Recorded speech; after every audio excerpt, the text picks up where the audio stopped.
Buenas tardes, gracias por su participación, por su presencia. Bienvenidos a esta tercera sesión dentro del ciclo de masterclasses que la hemos llamado y que se refiere al tema de acceso a la información pública en Latinoamérica. Mi nombre es Eduardo Béjar, yo represento a Fundapi, junto con la Defensoría del Pueblo. Estamos organizando estas sesiones que nos parecieron adecuadas en el marco del contexto que actualmente estamos viviendo, para poder analizar un poco la situación del acceso a la información pública en Latinoamérica y obviamente tratar de, a partir de estos aprendizajes, ver cómo podemos fortalecer el ejercicio de este derecho en el Ecuador.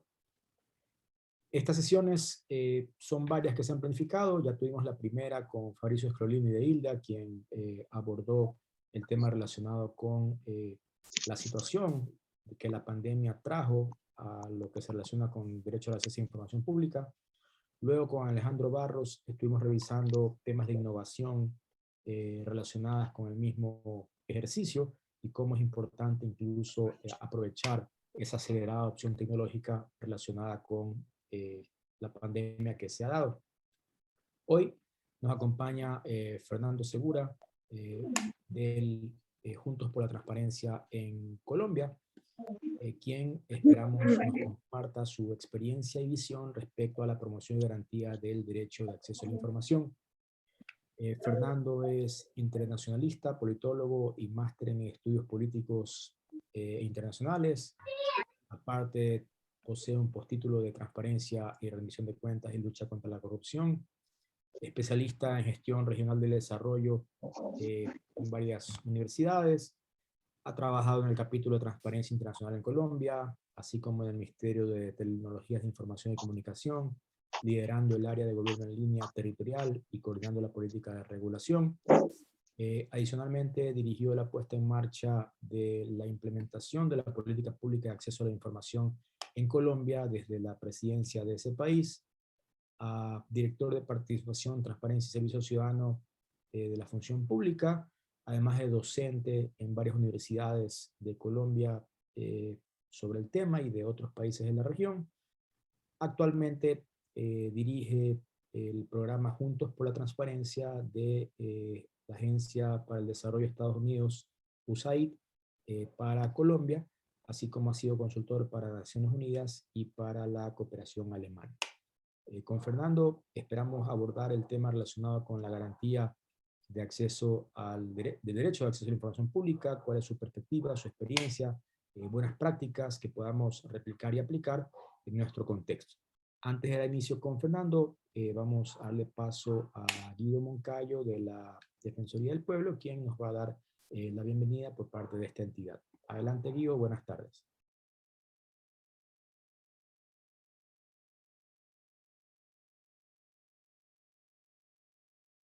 Ya vamos a resolver el del audio. Dame un segundito, por favor, a ver. Allí. Perfecto, buenas tardes con todos y todas. Es un gusto también dar unas palabras de bienvenida en este espacio que hemos venido realizando, como mencionaba Eduardo. La Defensoría del Pueblo de Ecuador es justamente la entidad rectora del derecho de acceso a información pública. Y nada más quiero dejar un mensaje que hemos venido repitiendo en estos espacios, que es que en pleno siglo XXI, en una era disruptiva como la que nos encontramos actualmente, es importante seguir repensando la forma de cómo hacer desde el sector público, pero no solo desde el sector público, sino también involucrando a los demás actores de este ecosistema de la transparencia y el acceso a la información, como son sociedad civil, academia y ciudadanía en general, en cómo fortalecer el ejercicio justamente el derecho de acceso a información pública, entendiéndolo como un derecho instrumental, un derecho llave para acceder a otros derechos. Entonces, es fundamental este tipo de espacios y yo también agradezco a Fernando Segura por habernos aceptado la invitación y compartirnos de su amplia experiencia para poder seguir repensando esto de la cosa pública y de esta patita tan importante que es el acceder a la información de lo público para también buscar el bienestar y el beneficio de la sociedad, ¿no?, en su conjunto. Entonces, nuevamente, muchísimas gracias a todos y todas por estar en este espacio. Esperemos que sea un espacio muy enriquecedor, de mucho aprendizaje, y le damos nuevamente la bienvenida a Fernando a este espacio. Muchas gracias.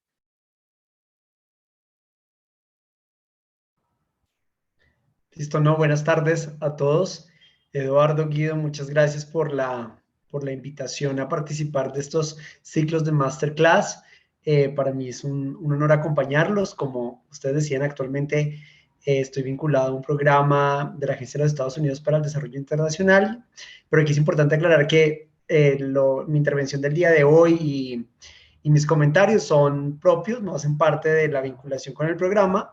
Lo hago más como experto y conocedor de los temas. Y me parece importante aclararlo antes de arrancar. Voy a compartir una presentación, me confirman si lo puedo hacer en este momento y si se ve una vez la esté compartiendo, ¿ok?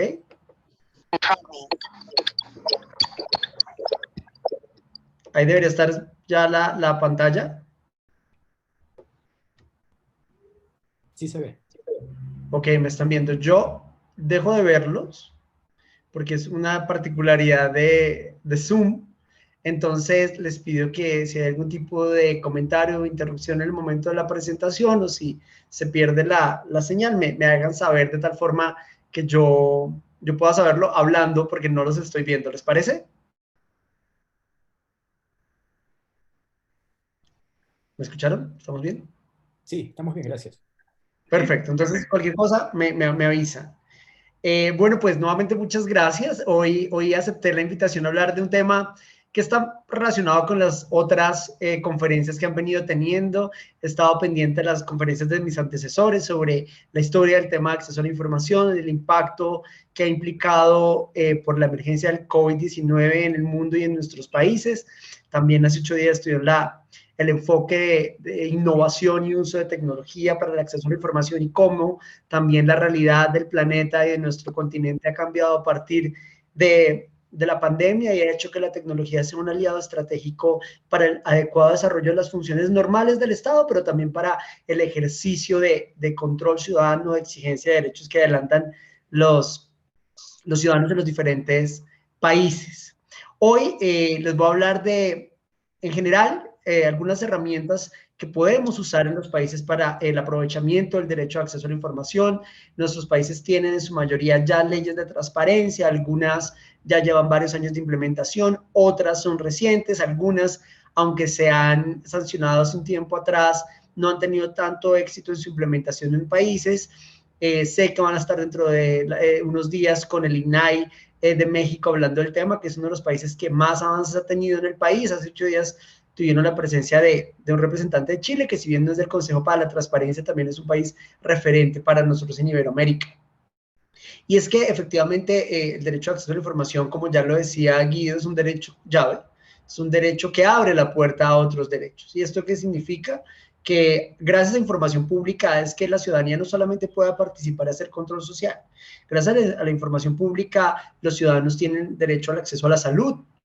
La pandemia nos ha mostrado que saber cuáles son los centros médicos, saber cuáles son el número de contagiados, saber cuáles son las ciudades donde hay mayor foco de contagio, cuáles son las medidas que hay que tomar, todo se puede saber gracias a acceso a información e información pública, que son las autoridades públicas las que ostentan y las que difunden. Y ahora con todas las estrategias de vacunación que estamos teniendo en nuestros países, unos con mayor velocidad que otros, también el ciudadano ejerce su derecho a la salud gracias a que accede a la información pública de dónde están las vacunas, de cuáles son las etapas de vacunación. Por eso el tema es tan importante y esta pandemia nos ha demostrado la importancia del mismo. Yo hoy, dado que ya las 2 sesiones anteriores se han enfocado en el COVID, no quiero enfocarme directamente en el COVID. Tengo una presentación que tiene 3 partes. Una, quiero que recordemos unos principios básicos de transparencia, de acceso a la información, que creo que es importante tener en cuenta. Si bien Guido los menciona, haciendo seguimiento a las presentaciones anteriores, creo que hay ciertos principios del modelo iberoamericano y de las leyes modelo de la OEA que toca recordar para poder tener un enfoque claro hacia dónde vamos como continente y como países. Adicionalmente, quiero que hablemos de un tema que, si bien no está relacionado directamente con la pandemia, sí está relacionado con uno de los propósitos de la transparencia, del acceso a la información, y es la promoción de la integridad de nuestros servidores públicos a través del seguimiento que le hacen los ciudadanos a la información que sobre ellos se publica.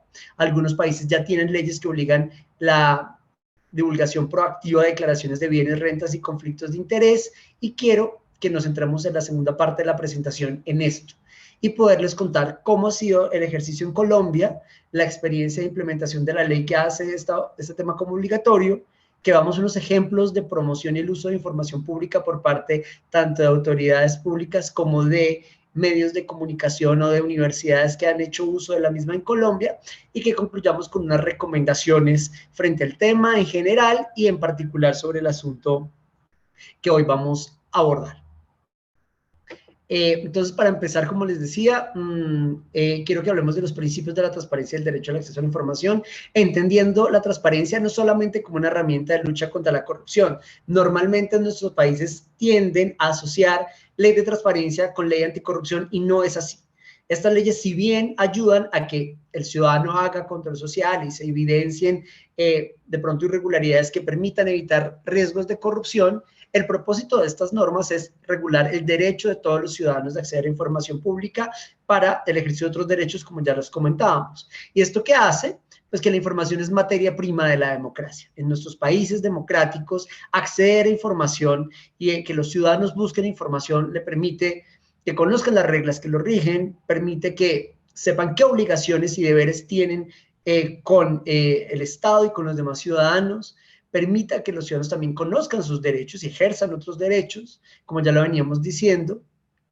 También conozca cómo se ejecutan los recursos públicos, las políticas públicas y las acciones que desde las autoridades estatales se lideran, y también permite que los ciudadanos conozcan cuáles son esos desarrollos de los planes, programas, ya sean a nivel macro estratégico o micro en temas puntuales, como la atención de la emergencia derivada del COVID-19. Por eso es tan importante hablar de información pública como derecho y no solamente como una herramienta de lucha contra la corrupción.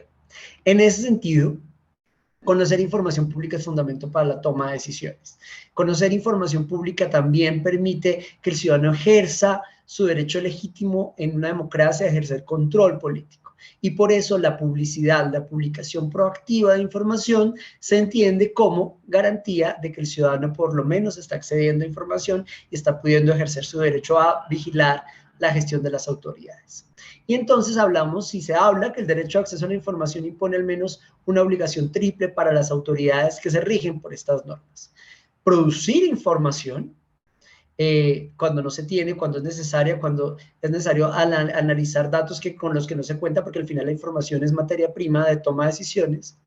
Archivar y sistematizar la información que ya se tiene, porque para garantizar el derecho a acceso a la información no solamente es producirla, es saber que se guarda de la mejor manera posible y que la misma está disponible para acceso por parte de los ciudadanos en adelante y en el futuro, y difundirla. Y es aquí cuando toman relevancia nuevos conceptos que en el mundo se han llamado transparencia activa y este tipo de iniciativas que quiero que nos concentremos en la presentación del día de hoy. Adicionalmente, pues el derecho a acceso a la información pública pues integra 3 definiciones que son importantes para ofrecer y entregar información, para someter la información al escrutinio público, cuando ya hablamos de un proceso de accountability, y permite a la ciudadanía exigir respuesta ante las demandas. Tenemos 3 conceptos que van de la mano: ese es el acceso a la información, la rendición de cuentas y el control estatal, que nos permite tener procesos cíclicos de retroalimentación de la gestión de lo público.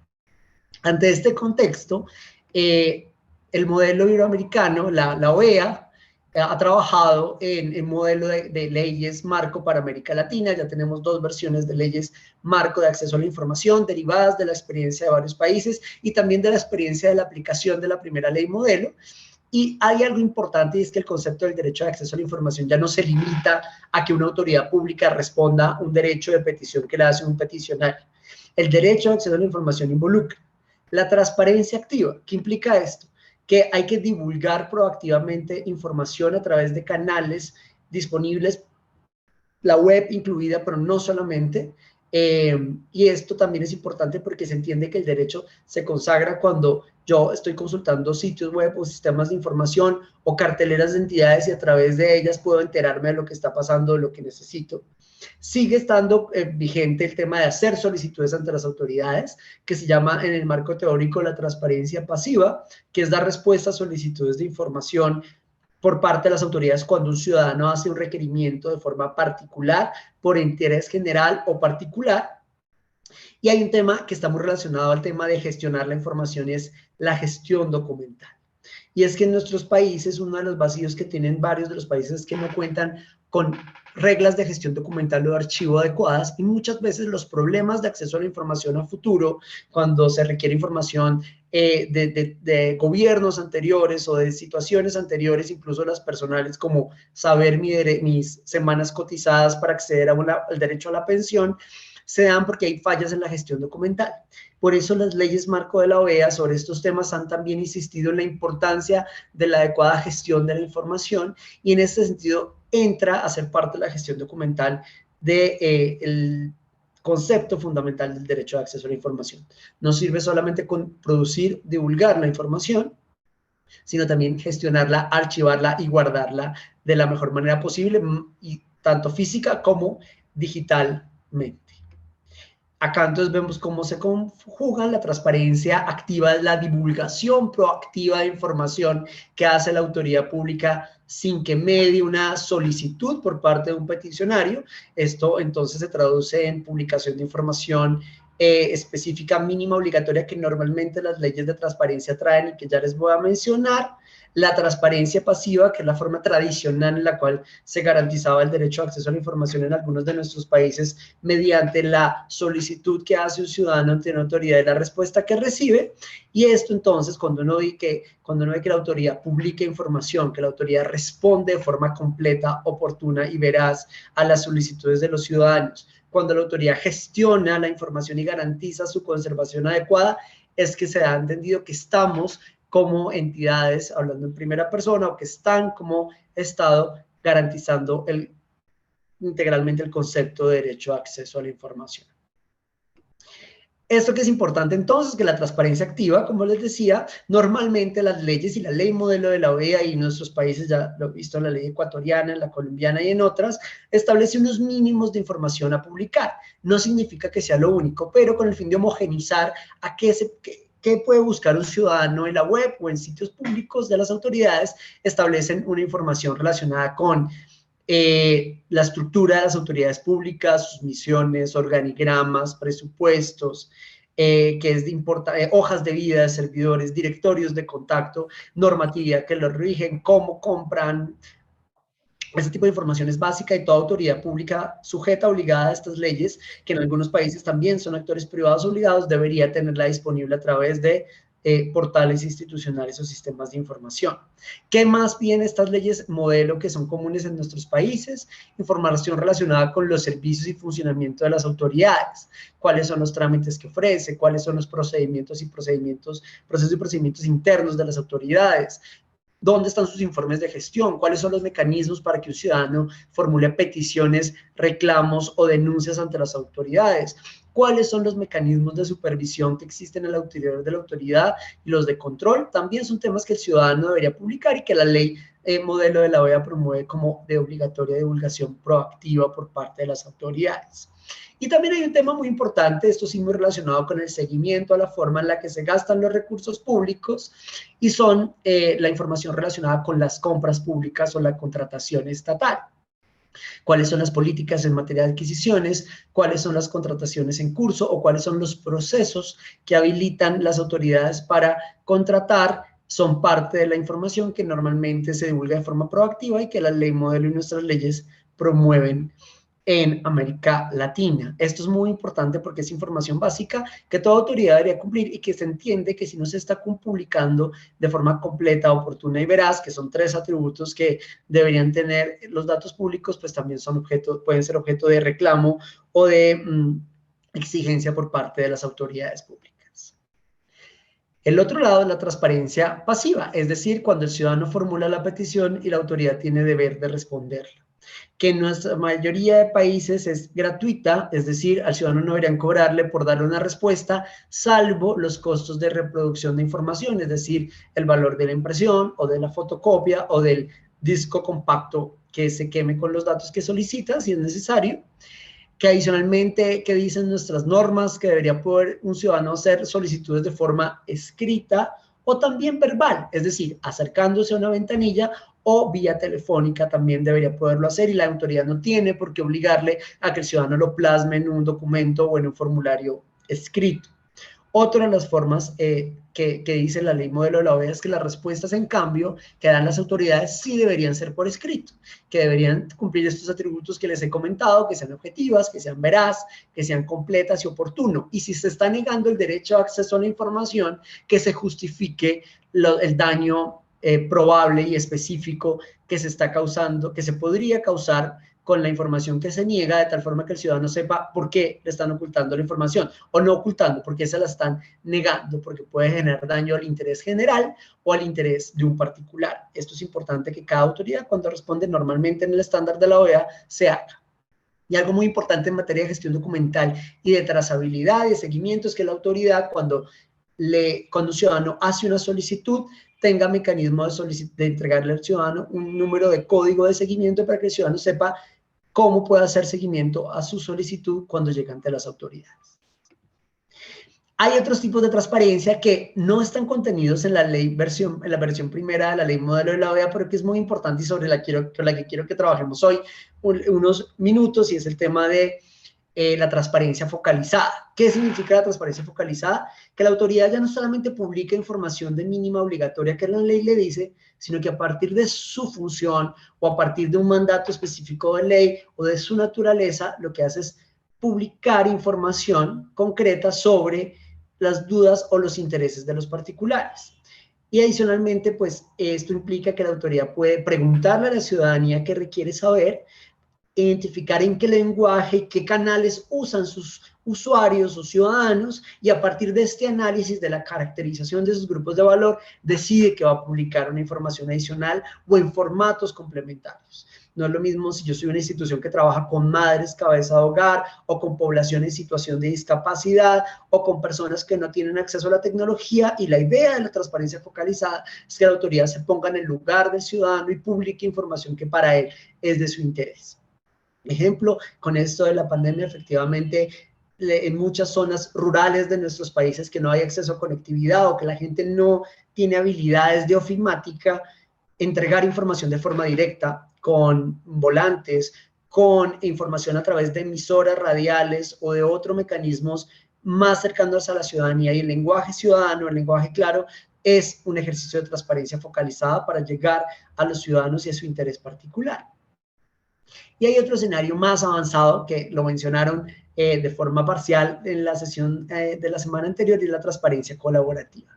Y es que las autoridades pueden priorizar o publicar información a partir de consultar a través de ejercicios participativos a los ciudadanos que con sus ideas colaboran a identificar qué información se puede publicar, o a través del uso de datos abiertos cuando la información está en sistemas de información y se puede estructurar en formato de dato abierto, se pone a disposición los sets de datos para que los ciudadanos, a partir del uso de esa información y con ejercicios colaborativos, hagan uso de la información y hagan valor agregado de las mismas. El desarrollo de aplicaciones, el desarrollo de minería de datos, de ejercicios de control social a partir de los datos abiertos de una autoridad pública, son formas de promover la transparencia colaborativa.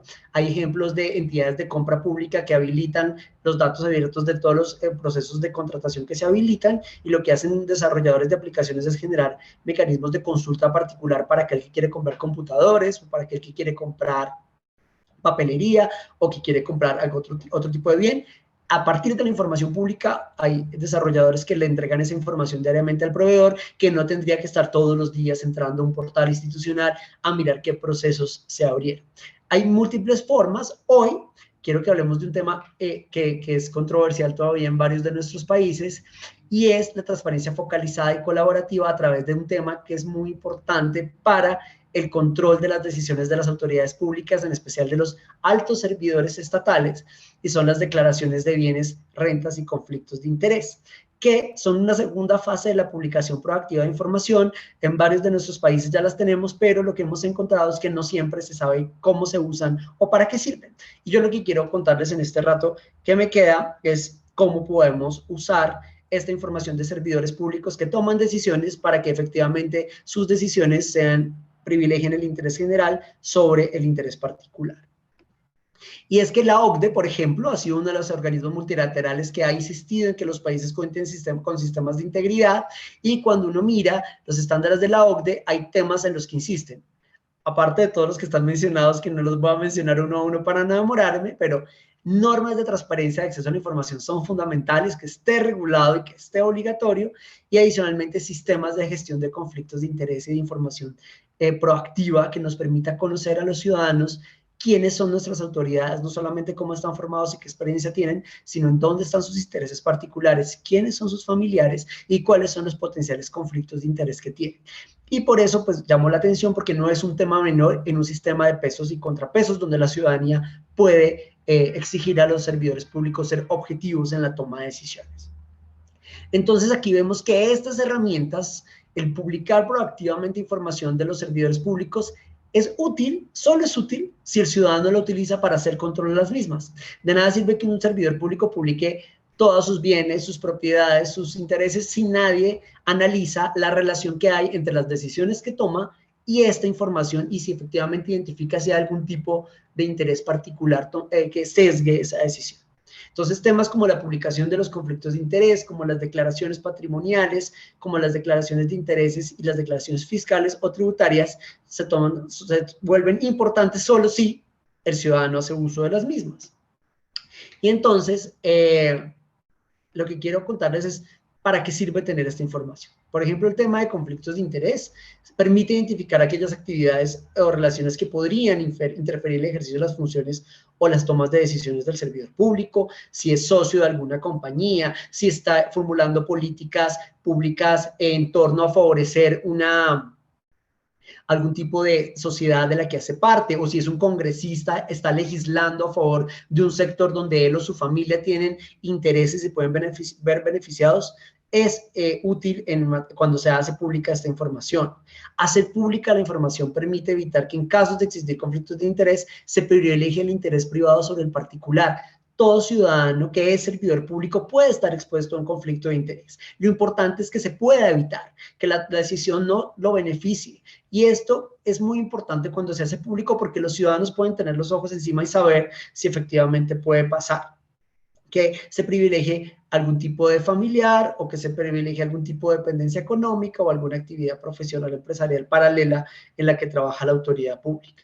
También normalmente se exige la declaración de patrimonio de bienes. Esto permite conocer el estado de evolución o valor estimado de los bienes que posee un servidor público, para saber si en el ejercicio de la función pública, mientras estuvo en un cargo, tuvo algún tipo de enriquecimiento ilícito, o para saber si sus bienes podrían ser objeto de beneficio. Infortunadamente en Colombia, y seguramente va a pasar en otros países, sucede que un alcalde es elegido y al final del cuatrenio de su gobierno, el alcalde pavimentó vías, pero pavimentó era la vía que iba a su casa o a su finca, pero no la vía que iba a la escuela, o no la vía que permitía conectar con otros municipios para sacar los productos de los campesinos. Esto es muy común y pasa porque la gente no tiene cómo alertar previamente que se está tomando un interés a partir del beneficio a un patrimonio propio del alcalde y no de la comunidad. Este tipo de información, saber dónde están los bienes inmuebles, saber qué tipo de cuentas y acreencias tiene, y saber de cómo incrementan sus patrimonios desde el principio hasta el fin de la actividad, también es muy importante, y esto lo hacen público, y es un tema de acceso a la información pública que es importante conocer. Y otro de los temas son las declaraciones fiscales o tributarias. ¿Cumplen nuestros servidores con el pago de sus obligaciones tributarias? ¿Realmente pagan los impuestos que tienen que pagar? ¿Declaran de forma completa? Es fundamental, porque la integridad permite que efectivamente las personas que ocupan cargos públicos y que lideran los destinos de una nación o de un municipio, de una región, realmente den cuenta de que son personas que cumplen con obligaciones, que adicionalmente pagan sobre lo que tienen, y que no tienen testaferros o algún tipo de evasiones. Y por eso la declaración fiscal es tan importante, porque corrobora quién ocupa un cargo público ha cumplido a cabalidad con sus obligaciones, y adicionalmente nos permite saber si está declarando todo lo que tiene, que es una de las formas también de hacer seguimiento y control. Muchas veces las personas saben que el congresista, que el alcalde, que el político tiene propiedades, se movilizan los carros lujosos, pero no están declarados. Los tiene a través de terceros, para que evidentemente muchas veces lamentablemente se camuflen o se tapen los negocios irregulares o las adquisiciones que no podría hacer con un salario de servidor público. Entonces, que quiero que hablemos en estos minutos de ejemplos de promoción. Yo soy colombiano, tuve a mi cargo la puesta en marcha de esta divulgación proactiva de información cuando hice parte del gobierno nacional y por eso quería contarles de nuestra experiencia, que es la que conozco de forma directa desde que se gestó el proyecto de ley hasta que se dio su implementación y fue usada esta información por autoridades. Debo confesar que por autoridades y por centros de investigación y por medios de comunicación. Debo confesar que el país todavía no ha avanzado, la ley lleva año y medio de implementación y aún muchos servidores públicos no han cumplido con esta obligación y por eso promover que las autoridades lo publiquen la información, pero sobre todo que la ciudadanía haga vigilancia a las mismas es fundamental. Por ejemplo, en Colombia, como les decía, una ley de diciembre del 2019 fue la que estableció la obligación de hacer pública esta información. Esta información se consolida en un portal institucional del Gobierno Nacional, del Departamento de la Función Pública de Colombia. Acá puede el servidor público realizar su declaración o el ciudadano, como lo vemos en pantalla, puede consultar las declaraciones de los demás servidores. Puede consultar una a una en un formato de PDF o puede descargar una base de datos donde está la información agregada por entidad, por tipo de servidor público, por una serie de datos identificadores que le permiten jugar con la información. ¿Qué encontramos en Colombia? Que si bien esta información está, algunos ciudadanos no la usan, otros sí. Y lo que quiero compartir hoy con ustedes es qué ejercicios interesantes ha habido de uso de esta información. Por ejemplo, acá cuando el ciudadano entra, aquí me quedó la versión en inglés del portal de Función Pública, puede filtrar si está buscando una persona natural o jurídica que contrata con el Estado, puede buscar por los nombres o puede buscar por la entidad de la que hace parte. No hay necesidad de tener todos los datos, son datos identificadores. Si yo sé que es una persona que trabaja en una entidad, pero no sé el nombre, o si sé cuál es el nombre, pero no en qué entidad trabaja, lo puedo buscar, y eso es algo que vale la pena llamar como un avance en el uso de la información pública. Y digamos, acá yo puse un ejemplo de cómo sale el formato con el presidente actual de Colombia. Sale información relacionada con su nombre, con sus apellidos, información sobre el lugar de nacimiento y municipio. Muchas veces preguntan por qué es importante el municipio, porque al final muchas veces los políticos toman decisiones para favorecer a su zona por encima de otras zonas del país, y esto termina siendo un conflicto de interés. Pero también pide información sobre ingresos, sobre rentas del último año, sobre la dirección de residencia, entre otros. La dirección de residencia para el caso de los servidores públicos, la única que es pública es del presidente de la República, porque vive en la Casa de Nariño. De resto, en Colombia, la dirección de los domicilios entiende información que es clasificada. ¿Y qué otra información se encuentra? ¿Cuáles son el tipo de cuenta que tiene? ¿Qué ciudad tiene la cuenta bancaria? Por ejemplo, aquí vemos que en el caso del presidente de Colombia, él tiene 4 cuentas en Colombia y una en Washington. Y adicionalmente dice cuál es el saldo de la cuenta a diciembre del año inmediatamente anterior. También nos dice qué tipo de bienes tiene, si tiene vivienda, vehículos u otro tipo de inmuebles. El presidente tiene 2 apartamentos, un vehículo y una finca, por ejemplo. Aquí están los valores. Sabemos qué tarjeta de crédito y qué saldo tienen su tarjeta de crédito, y otra información relacionada con la participación en juntas, consejos, corporaciones y estos otros temas que pueden generar potenciales conflictos de interés. Obviamente aquí recién sancionó la ley, pues había mucho morbo en torno a saber cuánto tienen y qué tienen. Pero lo importante más allá de eso es que el ciudadano pueda hacer control social sobre si efectivamente sus bienes han sido adquiridos de forma lícita y si los mismos han variado en el tiempo y si han variado de forma proporcional a los ingresos del servidor público.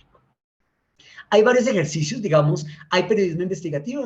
Quiero poner un ejemplo de La Silla Vacía, que es un portal de periodismo investigativo que alerta temas de transparencia y riesgos de corrupción. Ellos han usado la información que el gabinete del presidente, es decir, los ministros, han publicado para poder hacer el análisis si efectivamente cuando apuestan a temas de reforma tributaria, nosotros en Colombia tuvimos hace poco toda una serie de protestas, las tenemos aún por una reforma tributaria que se iba a hacer. Y efectivamente lo que hicieron fue el análisis y efectivamente estaban declarando los ministros de Estado todo lo que tenían y si efectivamente había vacíos frente a lo que decía el gobierno y a lo que sus autoridades promovían en su vida personal. Y adicionalmente también analizaron la información de los congresistas y revisaron si efectivamente los congresistas estaban cumpliendo con sus obligaciones tributarias, si efectivamente había algún tipo de vacío en la declaración, pero que estaban modificándola incluso para beneficiarse, que era algo que quería saber el portal de la silla vacía. Otros medios, digamos, utilizan la información para orientar a la ciudadanía, a los servidores sobre la importancia que tienen para hacerlo. Es el caso, pues, digamos, de varios medios. Aquí pongo un ejemplo de la revista Semana, que es una de las revistas de mayor circulación en Colombia. Hay otro tipo de ejercicios más académicos. Ese es un ejemplo que hace una iniciativa que se llama Congreso Visible, que es de la Universidad de los Andes, y Congreso Visible, como su nombre lo indica, a partir de información pública, tanto esta que les mencionaba de la declaración de bienes, pero como de otra información de hojas de vida, de otros tipos de información pública sobre resultados electorales o sobre las regiones de donde provienen, analiza información de congresistas, pone a disposición de los ciudadanos información básica de la biografía de los congresistas, de cuáles son los proyectos de ley en curso, también de cuáles son las citaciones que se hacen al gobierno nacional, de las votaciones para cada uno de los temas y proyectos de ley discutidos y los órdenes del día. Esto es una iniciativa 100% académica de sociedad civil, pero utiliza información pública para orientar de forma clara a los ciudadanos sobre temas que debería poder encontrar en un portal institucional, pero que lamentablemente no está organizado de forma ágil o agradable o amigable, o que está consolidada en diferentes sistemas de información. Me parece una iniciativa importante para que la conozcan. Y hay una muy interesante que trabaja directamente sobre la información de las declaraciones de bienes que les comentaba, y es esta que hace el portal cuestionpublica.com de Colombia, que sacó una iniciativa el año pasado que se llama Sabemos lo que hiciste la legislatura pasada, usando la analogía con la película, y lo que hace es analizar uno a uno a los congresistas a partir de la información que publican frente a sus familiares, frente a sus declaraciones de conflictos de interés, frente a su patrimonio, y analiza versus otra información que tienen en cuanto a temas electorales, a su comportamiento en territorio, y hace un análisis. Para cada uno de los servidores, hace, de los congresistas en este caso, lo analiza por partido político de forma individual, y funciona para cada uno. Uno se hace clic en el portal, puede saber cuánto es el valor del patrimonio, cuántos votos tuvo la persona, tiene un breve resumen de cuánto lleva en el trabajo, de quiénes son sus principales familiares, y pues aquí vemos negocios de familia, qué red tiene, cuáles contratos tiene o ha tenido con el Estado, si tiene procesos judiciales o no, y si cumple adecuadamente con la publicación de su información de acuerdo a los términos y los formatos que les mencionaba hace un rato. Acá, por ejemplo, es un ejemplo, hacen la cadena de quiénes son sus hermanos, quiénes son sus esposos, quiénes son sus familiares, y analizan en la medida de lo posible también los posibles conflictos de interés que tienen estas personas, en dónde trabajan, qué tan cerca o qué tan lejos están de la toma de decisiones o se podrían beneficiar de la toma de decisiones de la autoridad. En este caso, pues, un congresista. ¿Esto por qué me parece importante traerlo? Porque son ejemplos de uso de información pública derivada de obligaciones de divulgación proactiva de información que se utiliza para hacer control social, para entender quiénes son los gobernantes y por qué lo hacen. Cuando hablábamos con Eduardo sobre el alcance de la charla, yo decía, pues hay múltiples ejemplos, pero claramente uno de los temas en los que hay mayor dificultad para analizar, por lo menos en América Latina, han sido estos datos. Y por eso me pareció pertinente traerlo. ¿Qué es importante entonces de todas maneras fortalecer en nuestros países en esta materia? En materia puntual de las recomendaciones para que estos conflictos de intereses, estos bienes públicos sean visibles, pues hay que fortalecer los marcos legales, establecer definiciones exactas y correspondientes, indicar específicamente vía norma de la República qué se debe publicar, cómo y en dónde, establecer para el caso de los conflictos de interés, las soluciones que tienen los servidores cuando se enfrentan a conflictos de interés, porque todos podemos estar expuestos alguna vez en conflictos de interés, cómo se hacen público, cómo se declaran, cuando no hacen parte de información que ya sea pública. Y en el marco institucional, pues también se busca que haya mecanismos y organismos públicos que garanticen que los servidores cumplan con la obligación, que se establezca este tema como un tema de sistema y que ojalá sea información consolidada en sistemas de información, que se creen mecanismos ágiles, fáciles de consulta, ojalá de reportes reutilizables, y que se establezcan también vínculos para que las autoridades de control sepan si efectivamente y vigilen también si las autoridades están cumpliendo con sus responsabilidades. Para los ciudadanos, ¿qué se recomienda? Revisar que cumplan sus servidores con la obligación, que sea tanto en los formatos y en los sitios establecidos. Revisar la calidad, veracidad y oportunidad de la información que publican. Hacer seguimiento a que los reportes realmente y la actividad política y de toma de decisiones de los servidores frente a sus familiares, inversiones, intereses, realmente no haya un interés directo y que realmente las decisiones se tomen pensando en el interés general por encima del interés particular. Entender que entre más detallado sea el análisis, más fácil se puede hacer el control. Y por eso les ponía estos ejemplos. Como tenemos un nivel de detalle de quiénes son los hermanos, dónde tienen las propiedades, cuál es el valor de las mismas, las acreencias, tenemos mayor cantidad de datos que permiten hacer minería y análisis aún mayor. Y esta es una recomendación importante para promocionar y fortalecer el uso del derecho de acceso a la información en estos temas. Para concluir, y es una conclusión de forma general, la primera, estamos ya para reflexionar, pues es fundamental entender que todas estas iniciativas de acceso a la información son para fortalecer los lazos de confianza con la ciudadanía como meta. Al final estas normas se hacen para eso, para que el ciudadano sepa qué está pasando y que al recibir respuestas completas y oportunas, pues pueda confiar, recuperar la confianza en la institucionalidad. Que estamos hablando de que estamos pasando del gobierno al Estado abierto y que involucrar a otras autoridades, y por eso mis ejemplos giraron en su mayoría en torno a congresistas, es fundamental porque se ha entendido siempre y en otra hora creíamos que el Ejecutivo era el único que tenía obligaciones directas, pero no, las demás ramas del poder, los organismos de control y de garantía de derechos también son sujetos obligados de estas normas y es fundamental para poder hablar de una cultura de lo público en general y no de una rama del poder público en particular. Adicionalmente, es importante que las autoridades prioricen los escenarios en los que el ciudadano se relaciona con ellas. Si bien las leyes nos dicen mínimos obligatorios, hay que entender que los ciudadanos tienen diferentes intereses ante las autoridades y se relacionan de forma diferente ante la autoridad. Hay ciudadanos que acceden a información pública porque tienen interés de saber sobre las actividades de la autoridad o sobre hacer seguimiento a sus ejercicios, pero también hay ciudadanos que lo hacen, que interactúan con la entidad porque quieren hacer control, quieren exigir cuentas, porque hay ciudadanos que simplemente se relacionan con el Estado porque quieren adelantar un trámite o un procedimiento administrativo y quieren contribuir y muchas veces el no acceso a la información es lo que lo impide.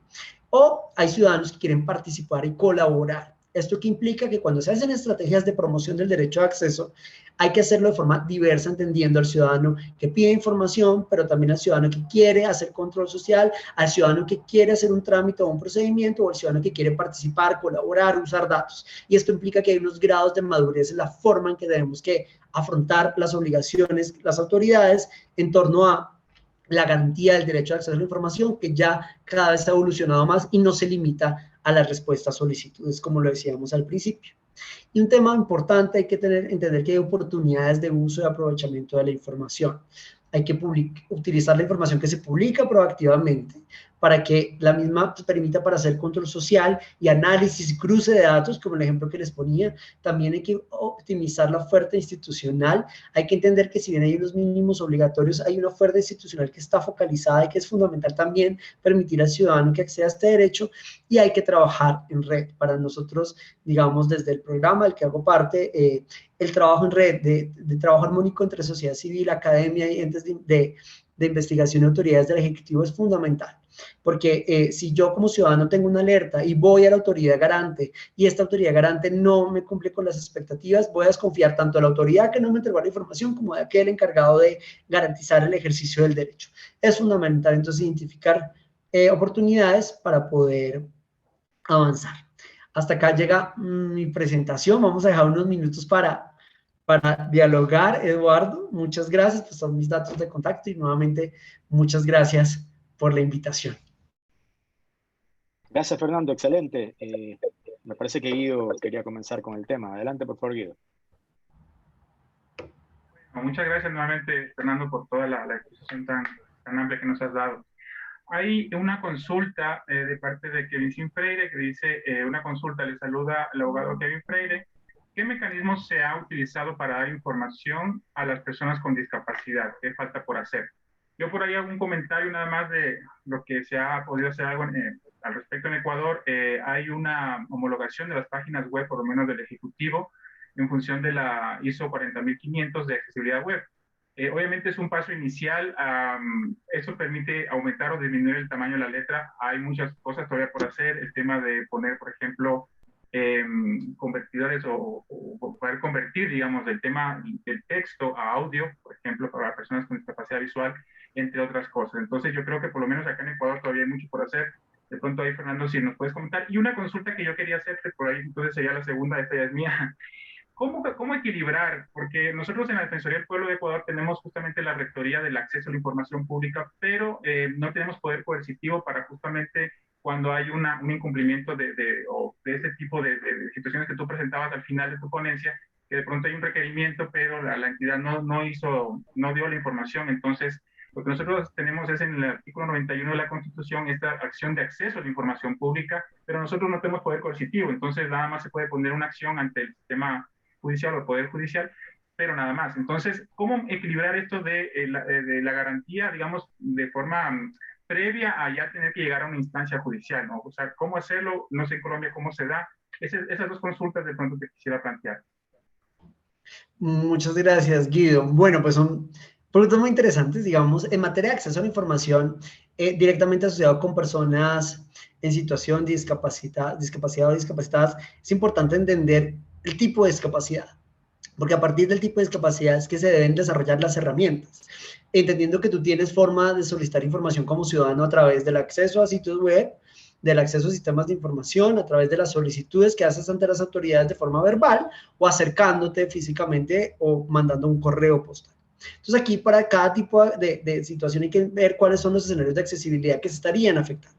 Si estamos hablando de personas en situación de discapacidad visual, tú has puesto un ejemplo de escenarios donde a partir de los estándares de accesibilidad y las normas técnicas, ya hay una norma técnica de accesibilidad internacional que establece que los sitios web tienen que tener unas características de tamaño de las letras, de contraste, de colores, de fondos, para que el ciudadano cuando va a acceder a información y si tiene algún tipo de daltonismo o de situación de poca agudeza visual, como nos pasa a ti y a mí que usamos lentes, podamos acceder a la información. Pero, ¿qué pasa? Si yo soy una persona de ceguera absoluta, hay mecanismos que son los mecanismos de lectura para ciegos, que son software, que se conectan al computador y que también implican que el sitio web está desarrollado en un código especial que permita que se lea por parte de este software toda la información que está contenida. En Colombia hay una ley que habilitó la obligación de usar estas plataformas, estos software que son software de uso libre, y hoy día pues hay la norma técnica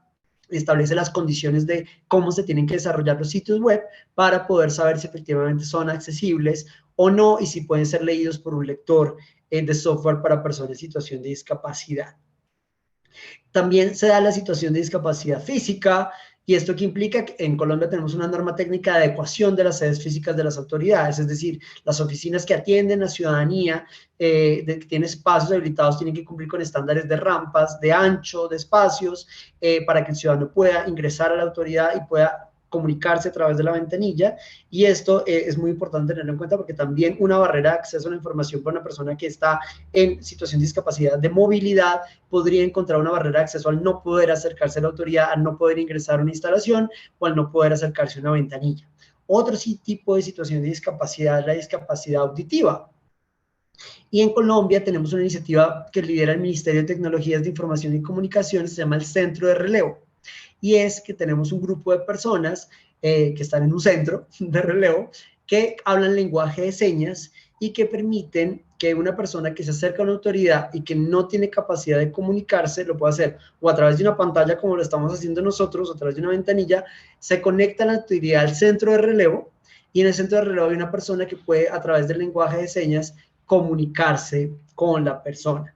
También la norma técnica en materia de personas en situación de discapacidad visual establece la obligación de las autoridades de tener en braille los letreros a los ingresos a las oficinas, y una serie de documentos públicos ya están. Yo en algún momento de mi vida trabajé en la Secretaría de Transparencia de Presidencia con la Ley de Transparencia, cuando arrancamos con la Ley de Transparencia, y en ese momento hicimos una versión impresa de la ley en braille para tener las oficinas de atención al ciudadano de todas las entidades nacionales, de los ministerios, de tal forma que el ciudadano pudiera acercarse y pedir la ley y leerla en braille. Hay múltiples iniciativas, la tecnología ha avanzado mucho, las normas técnicas internacionales también dan líneas sobre qué se puede hacer, y digamos aquí hay un importante esfuerzo que las autoridades tienen que hacer para caracterizar a sus ciudadanos y poder ofrecer información en la forma en la que la necesita, y por eso es que dicen a veces situación de discapacidad, porque la discapacidad es situacional. Cuando a mí la autoridad me permite acceder a través del lector para ciegos, o me permite acceder en el tamaño de la letra, o me permite ingresar a la oficina, ya no hay discapacidad en ese sentido hablando. respecto a tu pregunta de la vía gubernativa para resolver solicitudes de tener control, ha sido una de las grandes polémicas en torno a la ley modelo de la OEA. Porque si te das cuenta, las leyes modelo de la OEA promueven tener entes autónomas garantes del acceso a la información, cosa que no pasa ni en Ecuador ni en Colombia tampoco. Aquí no contamos con organizaciones ente garante. Acá, digamos, ustedes ya van a tener en la próxima conferencia el INAI, que efectivamente es un ente garante. En Chile también está el Consejo para la Transparencia, que tiene esa vez de dar lineamiento, pero también de dirimir controversias, pero también de penalizar y sancionar, no penalizar, sancionar económicamente a los servidores públicos que violan el derecho de acceso a la información. Aquí cómo funciona, les cuento. Acá tenemos el Ministerio Público, en cabeza de la Procuraduría, y la Defensoría del Pueblo son el ente garante del acceso a la información. Aquí hay una ventaja, es que al ser la Procuraduría, que es nuestra máxima autoridad disciplinaria, la Procuraduría sí tiene competencia para abrir investigaciones y requerir a servidores públicos que violan el derecho de acceso a la información. ¿Qué es lo que pasa? La Procuraduría no es autoridad para dirimir controversias. Es la autoridad judicial, igual que en Ecuador, la que dirime la controversia, es decir, el juez de la República. En ese sentido, acá tienes una figura de coerción o prevención de advertencia que utiliza la Procuraduría ante las autoridades cuando las respuestas no son completas o cuando no hay respuesta absoluta o cuando no se cumplen con las obligaciones de divulgar proactivamente o cobran por información que no deberían cobrar. La Procuraduría tiene unos mecanismos de alerta y si identifica que irregularidad puede iniciar investigación disciplinaria que puede terminar en sanción. Pero esto cuando hay negativa absoluta del acceso a la información o no se cumplen los procedimientos que la norma señala para responder o para publicar información. Para el caso puntual de dirimir controversias, si es una competencia de la rama judicial, por ser un derecho fundamental, aplica el mecanismo de amparo o de tutela, que es igual que pasa en los demás países, y son los jueces de la República los que entienden del tema y identifican y ordenan o no que se entregue información cuando sea el caso. Muchas gracias. Eduardo, te paso la palabra. Excelente, excelentes reflexiones. Fernando, no sé si alguien de los participantes tiene alguna consulta, puede abrir su micrófono o escribir en el chat para aprovechar a Fernando su presencia, o si no yo lanzo un adicional previo al cierre. Por favor, si alguien tiene una consulta, adelante. Hola. Hola, buenas tardes. Hola, Eduardo. Hola, Fernando. Lindo, muy clarito todo lo que has comentado. Soy Jenny Vélez de la Defensoría del Pueblo también. Estaba escuchando atentamente sobre cuando hacías la desagregación de los diferentes mecanismos que tenemos para transparentar información. Y sí, efectivamente, sabes que compartimos mucho el tema de la gestión documental. El tema de la gestión documental es un tema realmente importante porque, como siempre lo decimos, es la memoria histórica de las instituciones. A través de los documentos se cuenta la vida de las instituciones. Y lamentablemente, pues sí, hay todavía un camino por recorrer porque a veces se la entiende como el área de castigo. Allá van todas las personas castigadas, los servidores y servidoras castigados, y no se releva que es un honor ser parte de esa memoria histórica, establecer mecanismos adecuados para conservar ese patrimonio que es muy importante. Y bueno, y dentro del acceso a la información, por supuesto, cumple un rol trascendental. Acá, y capaz que no escapa también a lo que ocurre allá en Colombia, es que la gestión documental, muchas instituciones, y sobre todo acá en los gobiernos autónomos descentralizados, parroquiales, que son, digamos, el tercer nivel dentro de los gobiernos descentralizados, existe un problema porque no hay normativa, no existe una normativa para respaldar y para seguir todo un proceso de conservación de esa información. Entonces, acá como una buena práctica, la Defensoría del Pueblo, a través del informe anual consolidado nacional, que emite cada año, en donde hace un consolidado de todo el nivel de cumplimiento de los sujetos obligados públicos y privados, entonces mandó una recomendación a quien lidera la gestión, esta gestión documental y archivística, que es la Presidencia de la República.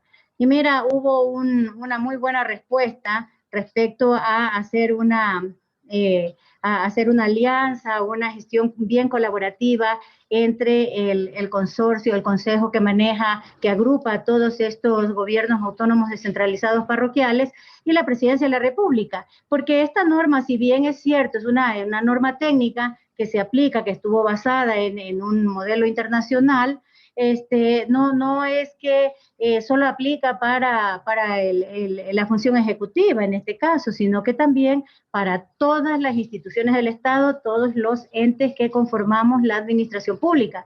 Entonces, mira, ese es un tema a trabajar y que acá esperamos medirlo el próximo año, cómo está ese avance en cuanto a ayudar, colaborar, contribuir a esos GAT parroquiales para que establezcan una normativa para conservar esa información que es muy importante. Entonces, eso quería compartirles que, bueno, vamos por buen camino. Es una tarea difícil porque este nivel de gobiernos autónomos es el más complejo porque es el que menos recursos tiene, el que carece de muchas herramientas, incluso hasta de personal.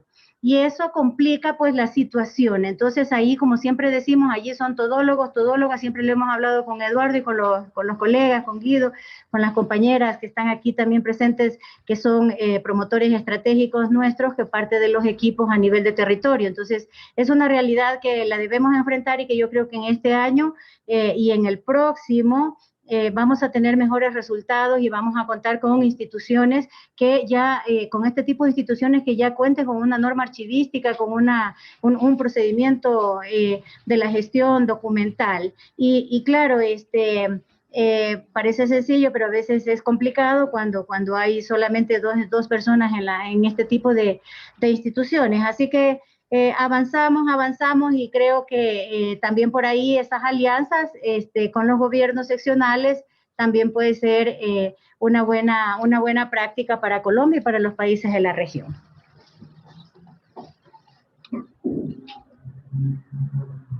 Jenny, muchas gracias por tu comentario. Efectivamente, fíjate que uno de los mayores retos de estos temas de gestión de información es la gestión documental.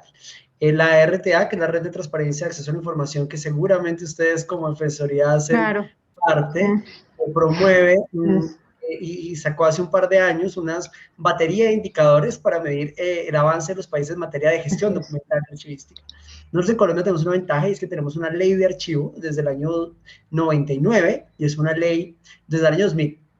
Es una ley que le da al Archivo General de la Nación no solamente la competencia de ser el guarda o custodio de la información histórica, archivística del Estado, sino que también le da la autoridad de ser autoridad en materia de gestión documental. O sea, es decir, el archivo en Colombia es el que da las políticas públicas sobre cómo se debe gestionar la información de forma adecuada, siguiendo los estándares internacionales y siguiendo los estándares en materia de cuando hay que archivar información de forma física y también de forma digital.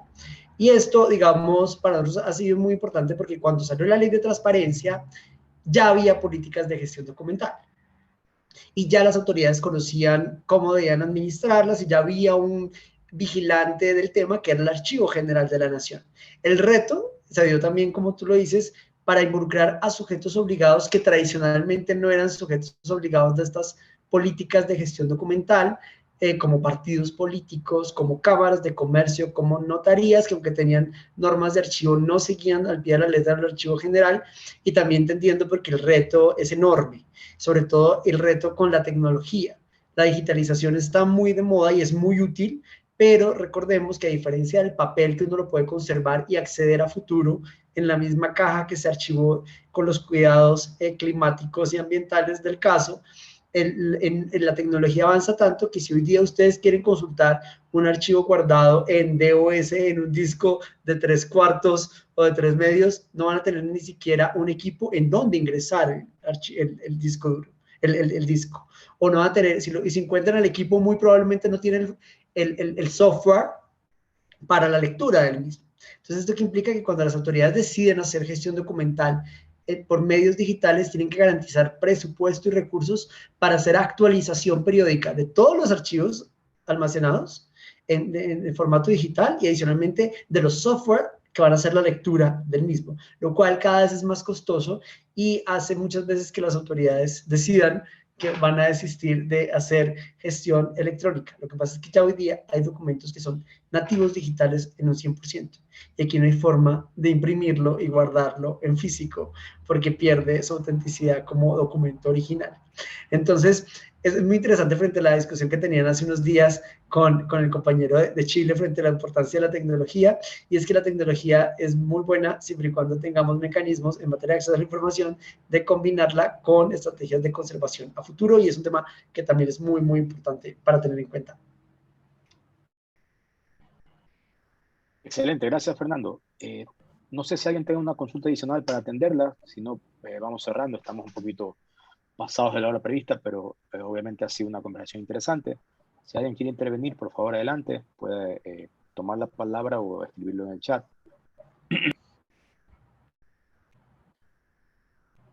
Si nadie se anima, yo quisiera hacer una, básicamente para ir cerrando esta sesión. No sé, Fernando, ¿tú qué opinas respecto a los controles de acceso? Es decir, ¿qué tanto deberían las entidades preocuparse por el uso que se le da a la información, que se acceda, relacionado ya sea con declaraciones o con conflictos de intereses?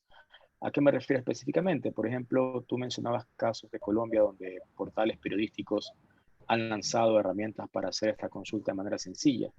En el caso de Ecuador, si hablamos, por ejemplo, de las declaraciones juramentadas, estas se acceden desde el portal de la Contraloría General del Estado, pero recientemente habilitaron un formulario en el cual uno debe ingresar los datos de quien lo requiere y luego vía correo electrónico le envían la declaración juramentada al funcionario que uno consultó, pero le colocan como marca de agua los datos de uno mismo que lo ha pedido.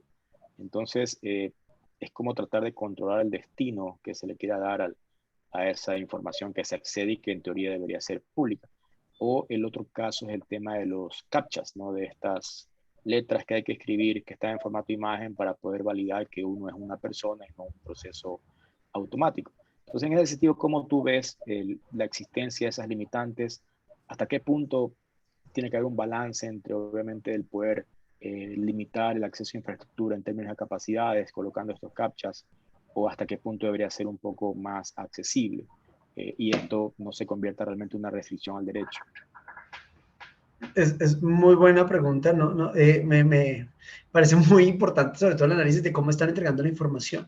En realidad, yo revisaría cómo está el estándar de la legislación ecuatoriana respecto a la divulgación proactiva, porque la divulgación proactiva tiene de entrada que no media solicitud. Es decir, si yo tengo que pedirle a la autoridad que me entregue y a vuelta de correo recibo la respuesta y adicionalmente la respuesta tiene un condicionante y la ley de entrada está diciendo que es información divulgar proactivamente, en Colombia se estaría estableciendo que se está poniendo una barrera al derecho a acceso a la información, en la medida que no se está divulgando proactivamente, sino que está haciendo que el ciudadano la pida. Y más cuando pues, la marca de agua se pone para detectar el uso, al final el ciudadano puede pedir la información en el formato. Si la entidad lo tiene en sistemas de información, lo puede pedir en el formato que considere y no en el formato que la autoridad adapta, que hace parte del principio de reutilización del dato. Pedirte datos de quién es el que pida la información, al final está poniendo una barrera y es una barrera al derecho universal de acceso a la información, y pedir que tú te autentiques ya es una barrera, y pedir, si sea el caso de que justifiques para qué, es una segunda barrera que ya la Relatoría Especial de la OEA para la Libertad de Expresión se ha pronunciado frente al tema en varias ocasiones. Eso, por un lado, me parece fundamental que revisarlo y analizarlo a la luz de la norma y determinar si ustedes como autoridad pueden requerir que se ajuste al no ser un mecanismo de divulgación proactiva de información. Y frente a los captchas, depende, porque también si es información que es pública y que debe divulgarse de forma proactiva, no debería por qué haber una barrera, siendo que estas barreras son para garantizar la seguridad de la información, o cuando tú estás pidiendo un dato personal, o cuando estás accediendo a un dato puntual que no es de interés público. Aquí es importante, por ejemplo, aquí en Colombia pasó que pusieron recientemente en la aplicación para pedir la cita de la vacuna, un captcha, para que la persona identificara que era una persona, pero lo estaban haciendo era porque todo el mundo estaba pidiendo había presunto riesgo de que había computadores pidiendo citas para vacuna y no una persona directamente. Entonces se puso, pero porque era un tema individual y era mi cita de mi vacuna y por eso se puso. Pero es importante poder analizar para qué tipo de información se está pidiendo, porque si es información personal, privada o de temas de información mía que están en el público pero que no son de acceso público, podría ser porque es una barrera de seguridad, pero si no, también podría constituirse una barrera del derecho de acceso a la información, en la medida que una de las formas en las que yo puedo hacer análisis de datos es poniendo un robot a que descargue las declaraciones de los servidores de forma masiva para poder hacer análisis de datos, sobre todo en países como el nuestro, el mío, que hay 1.200.000 servidores públicos. Excelente, me parece que ese debate es interesante porque quizás habría que definir normativas específicas o buscar motivar a que se profundice esa discusión, porque de hecho termina siendo una suerte de restricción porque obviamente no todo el mundo domina el tema, ¿no? En todo caso, de mi lado creo que ha sido una conversación bastante interesante. No sé si alguien tiene algún comentario que realizar, por favor adelante, si no estaríamos cerrando ya esta sesión, agradeciéndole a Fernando por su participación. Por favor, si alguien quiere comentar algo, adelante.